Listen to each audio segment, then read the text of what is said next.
we've all seen situations where people get too focused in one area. My goal and my calling and my passion is to help bring people from the spiritual side and give them a different perspective. You think you're going to make it rich by going and investing in crypto or in the stock market, but it rarely ever pans out that way because you don't have the right foundation. Like putting more tools on the tool belt while you're knee deep in mud. And the tools quite frankly, just weigh you down and prevent you from.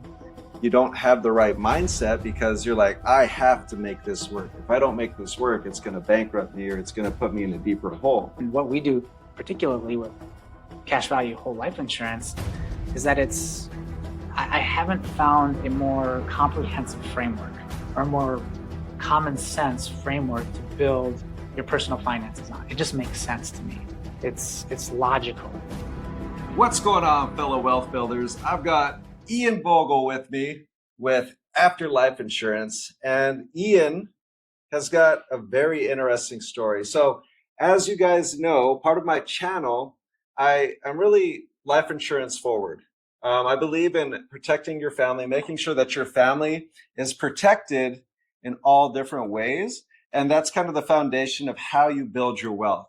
Now, Ian, on the other hand, has this really interesting story where he views it from the other side. And I just wanted him to come on board and share his story of what that actually means and his philosophy when it comes to life insurance, because it is a different perspective than anybody that I've ever met in my entire life. So Ian, can we kind of talk about your perspective on life insurance? Yeah, absolutely. Hi, everyone. I came to life insurance from a very different place than a lot of other people in the industry. It's been an interesting journey to get here. I see life insurance as the place where money and death meet. It's a very interesting intersection. Money and personal finance and death. That is where life insurance lives. And the majority of the people who are in this industry come to life insurance from the personal finance and the money side of it. I came to it from the other side. I had spent a lot of time in a spiritual vocation, so to speak. I was facilitating plant medicine ceremonies. I've traveled around the world, spent time in ashrams in India, traveled to Nepal, the Himalayas, South America, Colombia, Peru, the jungles. It's been a long journey to get to this place, and I never really imagined that I would be selling life insurance at any point in my life until fairly recently. And it all makes total sense to me now. You know, the people that I've always connected with and, people that I resonate with really deeply are people who are on a spiritual path. And I find that one of the biggest hurdles for people who are very focused on their spirituality and developing that aspect of themselves is that they become unbalanced. And I say that from personal experience. I can't speak for anybody else per se, but it's something that I witnessed and I've actually lived it. And we are mind, body, and spirit. There are multiple aspects to all of us. And I think we've all seen situations where people get too focused in one area, whether it's a person who spends all their time doing yoga and meditating and contemplating life and death, and they can't pay their bills, which was me for a long period of time, years of my life, quite frankly. On the other end of the spectrum, you have people who are very focused on the material aspect of life, winning, getting money, going, grinding, getting as much, accumulating as much resources as they possibly can while they're here. And everybody's met people who are very financially well off, yet it's clear that they're lacking something. They're depressed, they're anxious, they're not in a good emotional state. They don't have good relationships with people in their life. And so I've just seen both sides of that and realized like there's a balance. In order to be really happy and fulfilled, you have to have both. When you're unbalanced too much in one way or the other, it leads to, like I said, psychological, emotional issues for people.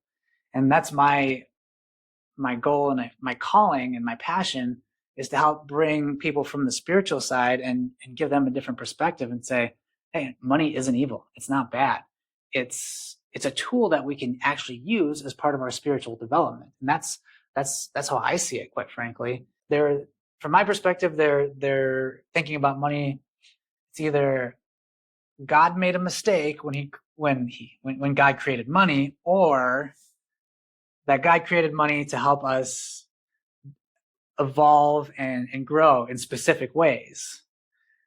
I tend to think that the latter is probably more true. And I know in the spiritual community, I was part of it, and I had that belief and that programming, quite frankly, that I don't need money. It's bad. People who focus on money are they're missing the bigger picture.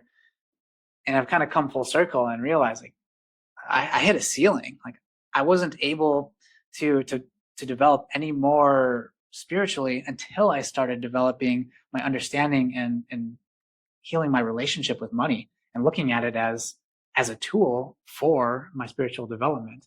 So yeah, trying to bridge that gap between those two different worlds and help people coming from the spiritual side to see like, it's not all that it's portrayed to be. Money is whatever you make it to be. It's a universal energy, and it's not the thing itself. It's how we perceive it and how we work with it that's going to make an impact or not have an impact in the world. So Ian brings up a great point where he said that he was just swinging one side of the pendulum, right? He was just super deep in thought, meditation, and going on this spiritual journey. And he figured out that it left maybe a hole, maybe like an incompleteness within himself. And what's interesting is I am on the other side of that spectrum. And maybe that's why I like your energy so much, right? But I was just grinding. And just as a backstory, we're right here in the Dominican Republic right now at the Life 180 Mastermind. And for me, I thought I was going to be learning marketing and all these different business techniques, but it's been more of a spiritual journey for me more than anything else. And I think that is more important than any business thing that I could learn right now. But having your perspective and bringing that to light for your audience, I think that's so beautiful and so impactful. Can you kind of talk about who the person you're trying to help is, like who that ideal person would be? The people that I really want to connect with are the people who are me 2 years ago.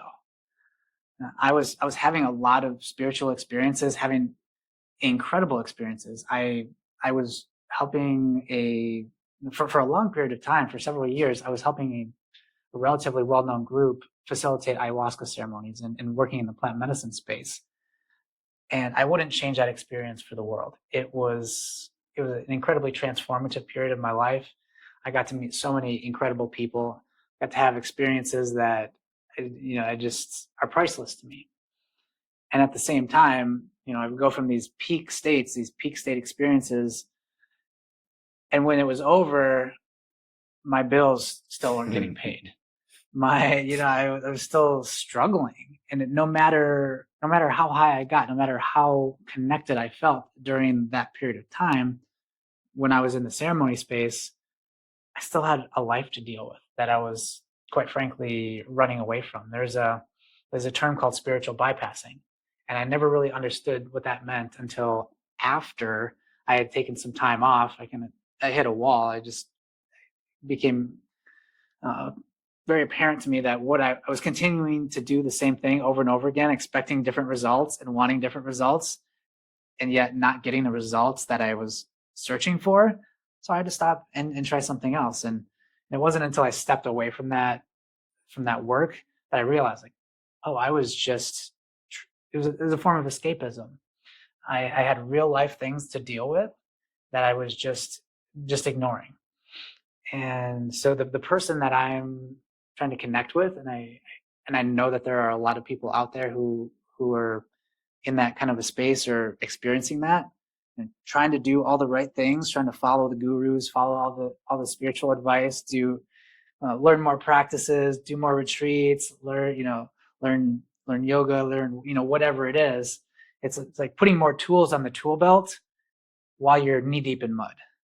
And the tools just they quite frankly just weigh you down and prevent you from, you get so focused on gathering new tools that you're not moving anywhere. And the tools make you sink deeper into the mud, is the analogy that I like to use. And that was my experience.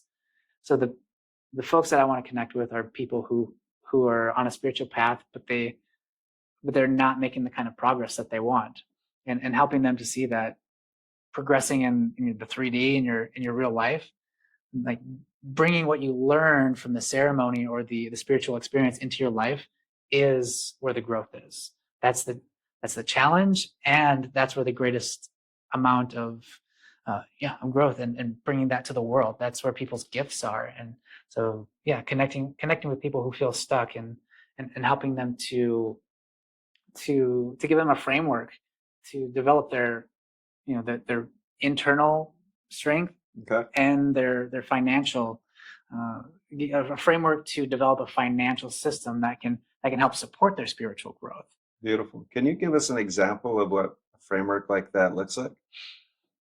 Yeah, we work with the Life 180 team, and Correct.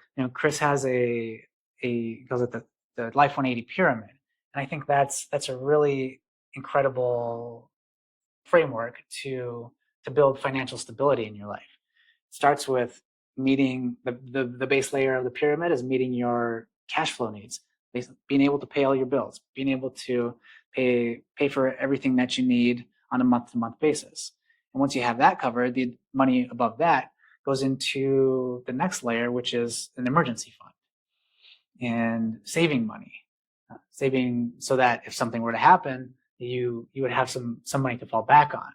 Above that is investing, and starting to invest in cash flowing assets, something that's going to be able to grow with you over time. And then above that is legacy. And one of the reasons I'm really drawn to the life insurance industry, and what we do particularly with cash value whole life insurance, is that I haven't found a more comprehensive framework or a more common sense framework to build your personal finances on. It just makes sense to me. It's logical. There's an analogy with this system of developing your personal finances that fits well with spirituality. And so you don't want to necessarily, like when you're starting to develop your spiritual practice, you don't want to necessarily go spend 30 days in silence in the mountains of Tibet. You don't want to necessarily do 10 nights of ayahuasca back to back to back to back to back. You don't want to jump to the top of the pyramid. It's best, and I've worked with a lot of people, I've seen a lot of people and helped a lot of people through this progression, like starting slow and building up and gaining confidence and learning the skills you need to progress. And so the analogy is, like, with the Life 180 pyramid, it's a very logical progression. Get your basic cash flow needs down, then move up to saving, and then investing. For a spiritual person, going right to the 30-day silent meditation retreat is analogous to, rather than saving money, it's to start investing in crypto right away before you have a foundational emergency fund, or before all your bills are paid. You're spending money to go on a retreat somewhere, and you can't pay your rent. So there's an analogy there that I think people who have a spiritual practice will resonate with. Yeah, that's so interesting that you're saying that. I mean, on the other side of things, if maybe you're not spiritual and you're not doing 10 days straight of ayahuasca, or you're not doing a 30-day meditation ceremony, maybe you're just somebody that's, just has enough money day to day, like hand to mouth, right? And you think you're going to make it rich by going and investing in crypto or in the stock market, but it rarely ever pans out that way, because you don't have the right foundation.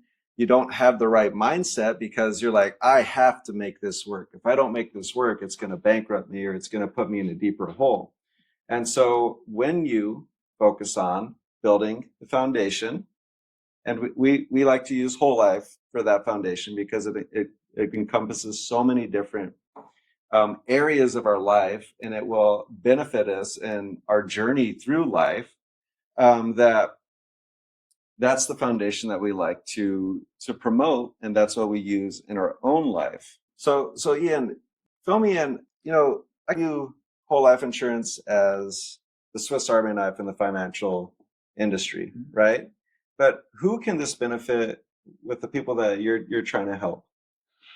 Yeah, again, that's one of the things that really drew me to whole life, cash value life insurance initially, and then specifically to whole life, is the fact that it is so versatile. It can serve and fulfill many functions in a person's financial system, and that their personal economy. It starts off as a savings plan, and then it grows into an opportunity fund. You can use it to borrow the cash value. You can borrow against the cash value to invest in cash flowing assets and make investments with that. It's really very comprehensive, and you can do a lot with it. It does a whole lot of things. And for me, that is a very utility based way of looking at it, and it does have utility. The thing about life insurance, and just as a caveat, we work with a very specific kind of cash value life insurance, whole life, and we work with specific companies that are dividend paying, mutually owned companies. Correct. I think that's an important thing to put out there. Not all cash value life insurance is the same and has the same potential benefits and the same risk profile. I'm drawn to work with these companies, these specific companies who offer this specific kind of whole life insurance, because it's very low risk. It's a long term strategy, let's say, to use whole life insurance as the foundational asset in your personal financial economy. And that's the utility side of it. The other side of it is, I think about what things are going to be like when I die. A spiritual practice that I've had for a long time, and it's a very well-known spiritual practice, and it's practiced different ways, and it looks a little different. The Stoics said memento mori, meditate on your death. In yoga, at the end of the class, you lay on the back of your mat in shavasana, corpse pose. There are little clues in different spiritual traditions pointing towards the fact that it's valuable to think about what you want the end of your life to be like, and to gain familiarity with that experience, because we're all going to experience it. In Tibetan Buddhism, they talk about the moment you die is the most important moment of your life. And I truly believe that. Like, your whole life is structured around, and all the practices that the Tibetan Buddhists do is to prepare them for the very last moment of their life, so that they can make that transition out of their body as cleanly and as effortlessly as possible, so that they can maintain all the skills and all the knowledge, everything they learned, on to the next phase, so that that transition is as smooth as possible, and so there's no trauma involved with being afraid of it. So it's just like gaining familiarity with the inevitable. We spend so much time preparing for the other like major events in our life, like a marriage. People will spend thousands and thousands of dollars and plan for months and months to prepare for a marriage. When a child is going to be born, the family prepares for months for the arrival of a new baby. And there are so many people who are totally unprepared to die for that very important experience, an important moment of their life. It's out of sight, out of mind. So paramount for me is the kind of peace of mind that having a permanent life insurance policy can give you. I just imagine being on my deathbed. I know it's going to happen someday. It's not an if, it's a when. When I'm laying in my deathbed and I'm surrounded by my friends and family and loved ones, do I want to be worried about what's going to happen in the weeks after I'm gone, like I understand everybody's going to have to grieve, but do they also have to scrape their money together to bury me? Are they also going to have to worry about what to do with my estate and like who gets what and how are they going to make it work now that I'm gone? No, like I want to be able to have that experience and be fully present in the moment and not have to worry about what happens when I'm gone. And I say gone in the sense as not in my body, when I'm not physically there anymore and can't be there in that way. I'll still always be around. I feel my grandfather often. He's not physically here, but he's here. And so yeah, as part of my spiritual practice, I've gotten in the habit of thinking about my own death, and that's I don't believe that there can be a price put on the kind of peace of mind that we're going to experience at the end of our lives, knowing that our families are going to be taken care of. And not only that, we're going to be leaving them with a substantial gift, something that's really meaningful and that future generations will get to enjoy and experience. And part of this is taking ownership, taking responsibility for our lives. Like, there are proactive actions that I can take right now that are going to allow me to have a specific result that I desire in the future. It may be many decades in the future, and I believe that I'll be around for quite some time. But I can take actions right now that I know are going to impact me when I'm at that very important juncture, that transition point when I leave my body. I'll be able to do it with peace and the ability to be present, and for my family not have to worry about it either. Absolutely. So life insurance is the only product that will happen when you want it to happen, whether you're here to see it or not. And I think that's so beautiful. But one of the things that I just boggles my mind is when I talk to people and I try and educate them on the importance of life insurance and making sure that their family is protected and walking them through what would happen if they were no longer around. And the weird thing is they can't really, they have difficulty making that connection. So I love the fact that you're thinking in a way like, hey, what does it look like when I die? How is my family affected when I die? Think about it. If you die, what kind of a ripple effect is that going to have in your life, in your family's life?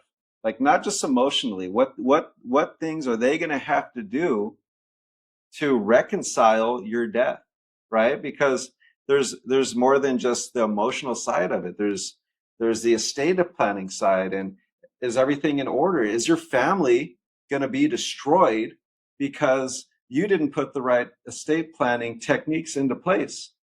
All of these things are your responsibility. Like you're not going to just die, and that's my opinion, that all of these things are your responsibility. You're not going to just die and all of your problems are gone. No. If you die and you don't put the proper planning into place, you could have a really negative effect on your entire family and on the legacy that you leave behind and your family's future. And so that's why I'm so passionate about this product. And that's why I love the fact that you view it with the end in mind. That's how we should view life insurance, with the end in mind. And the beautiful thing about whole life is it's going to be there no matter what. We know it's going to be there. We know it's predictable. There's guarantees.